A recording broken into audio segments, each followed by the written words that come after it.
Good vibes. King Abarkan. Essayez de mettre 1000 heures de travail dans quelque chose que personne ne veut acheter, eh bien, votre chose n'aura aucune valeur. Point barre. La valeur, c'est l'offre divisée par la demande, et c'est tout. C'est la demande divisée par l'offre. Et si quelqu'un désire quelque chose, il prend de la valeur, même si cette valeur n'est pas justifiée au sens des besoins. Et c'est ça, réellement, le problème actuel du capitalisme, ou ce qui avait fait dire à Gandhi qu'il y avait assez de ressources sur Terre pour satisfaire les besoins de tout le monde, mais pas l'ego ou la gourmandise de tout le monde. Ça, c'est tout à fait exact, que l'humain désire des choses qui ne sont pas forcément ses besoins.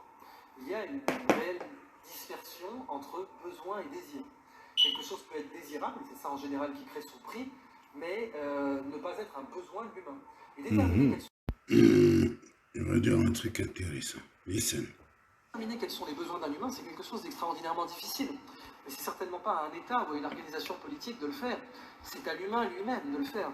Un humain est responsable de déterminer ce qui est dans ses besoins et ce qui ne l'est pas. Ça, c'est quelque chose qui est du ressort de l'humanité. La sagesse, d'ailleurs, tient à ça.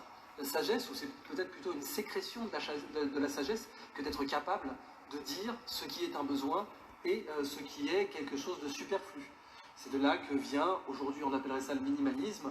À l'époque des premières confréries chrétiennes, ou même durant le Haut Moyen-Âge, les minimes, les frères minimes, c'était ça. C'était déjà le minimalisme, et c'est pour ça qu'ils s'appelaient les minimes. Donc, conquérir la sagesse, comme Diogène, qui est une dépendance, en réalité, parce que si quelque chose n'est pas un besoin, ce serait une dépendance. Or, c'est vrai que la nature de l'économie capitaliste, c'est de créer un maximum de dépendance à des désirs qui ne sont pas des besoins. Depuis que l'offre est supérieure à la demande, en particulier donc pour les choses de première nécessité, la bouffe, le toit, et encore, en reparler, il n'y a qu'à voir le nombre de clochards et de SDF qu'il y a à San Francisco, qui est pourtant une ville hyper capitaliste en soi, mais dont alors, la gouvernance est assez particulière, et bien, on pourrait voir que oui, ce monde génère un maximum de désirs, mais pas forcément les besoins fondamentaux de tout le monde. Cependant, on peut aussi observer, et on le voit en regardant l'histoire économique de la Chine, en particulier depuis la révolution maoïste, que bien évidemment, en Chine, le capitalisme s'est avéré froidement être une machine à sortir les gens de la pauvreté. C'est quelque chose qui est une dissonance cognitive chez la plupart des auditeurs et auditrices quand on leur dit, mais quand on regarde froidement depuis les réformes économiques de Deng Xiaoping, qui avait dit de façon fameuse qu'importe que le chat soit noir ou blanc, le chat soit noir ou blanc, c'est en gros qu'importe qu'on soit communiste ou pas, ou autre chose, du moment qu'il y a moins de pauvres. Et revenons à... Il y a moins de pauvres, bien sûr, par sortie de la pauvreté. Évidemment, si on les a tous tués, c'est aussi à moins de pauvres. Mais revenons justement à cette notion fondamentale. Parce que la précarité, la misère... Le prolétaire, c'est celui qui n'a que ses bras à vendre. C'est écœurant. Qui n'a que sa force de travail à vivre. Il n'a pas de machine, il n'a pas de moyens de production. La seule chose qu'il peut faire, c'est donner des heures de ses bras. Et plus tard, on parlera de cognitaire. Il y a aujourd'hui un cognitariat. Donc le cognitariat, c'est celui qui n'a rien d'autre à donner que du temps de son cerveau. Au degré zéro, regarder une pub, c'est déjà être un cognitaire, mais un thésard, un doctorant est typiquement un membre du cognitariat. Un postdoc est typiquement un membre du cognitariat. Il ne possède aucun des moyens de production de son laboratoire, il ne possède aucune des parts de l'infrastructure productrice de connaissances à laquelle il prend part, et en général, il est aussi très précaire. Dans la plupart des situations, il est l'exemple. Pour faire la synthèse de tout ce qu'on a vu, cette catégorie fondamentale qui n'est pas présente dans le marxisme, et qui est une mise à jour puissante du marxisme, le RSK, la catégorie des gens qui prennent des risques. Et en fait, tout le monde peut appartenir au RSK à différents moments de sa vie. La catégorie des gens qui prennent des risques et qui payent personnellement les conséquences de leurs risques. Qui, du coup, ont une motivation à prendre des risques, puisque si jamais ça marche, eh bien, ce sont eux qui vont en connaître les résultats bénéfiques. Oui, la catégorie de personnes qui prend le risque. Donc, on appelle ça des extrémistants. Le reste, c'est les médiocristants. Va chercher Google, YouTube. Après, on peut avoir un RSK altruiste où les gens prennent des risques uniquement pour le bénéfice d'autrui et ne cherchent absolument pas à accaparer des bénéfices pour eux. Ça existe aussi. Je pourrais penser, je sais pas moi, à Paul Watson pour Sea Shepherd, même si c'est peut-être un peu trop romantique de le voir comme ça. Mais le RSK est quelque chose que Marx avait complètement ignoré et qui explique la création de choses innovantes, de choses donc désobéissantes fondamentalement, qui parfois sont des choses dont on n'a pas forcément besoin, mais qui en réalité, parce que ça aussi, de chacun selon ses moyens, chacun selon ses besoins, à quel moment Marx aurait dit le besoin des prolétaires, c'est d'aller dans l'espace. Et pourtant, c'est une des plus glorieuses réalisations de l'Union soviétique que d'avoir envoyé le premier homme dans l'espace. Et si on voulait être marxiste strict, à aucun moment l'homme n'a besoin d'aller dans l'espace.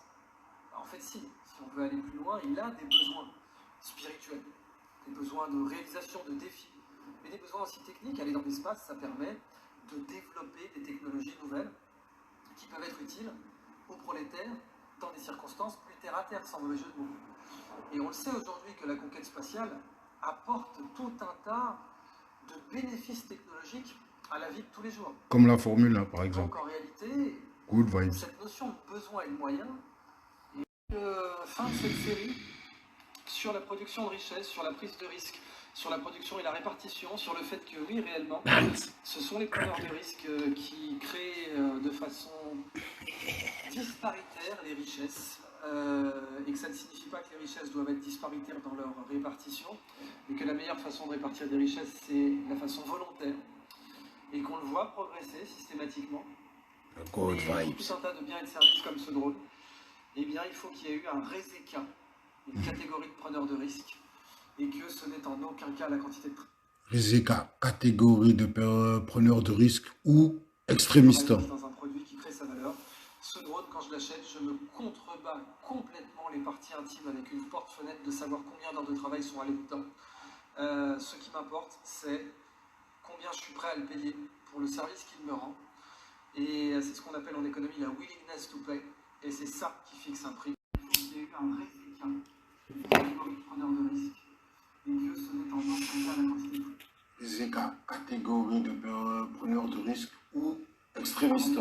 Bon, petite synthèse de boss crapule Idriss Abarkan. Pour faire de l'argent, apprends à faire la différence entre communisme et capitalisme.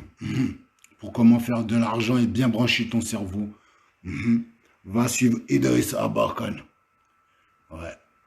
Et même, je te suggère mieux encore. Si tu ne crois pas que l'éducation financière et développement personnel, ça fonctionne, you can follow me, the boss Django.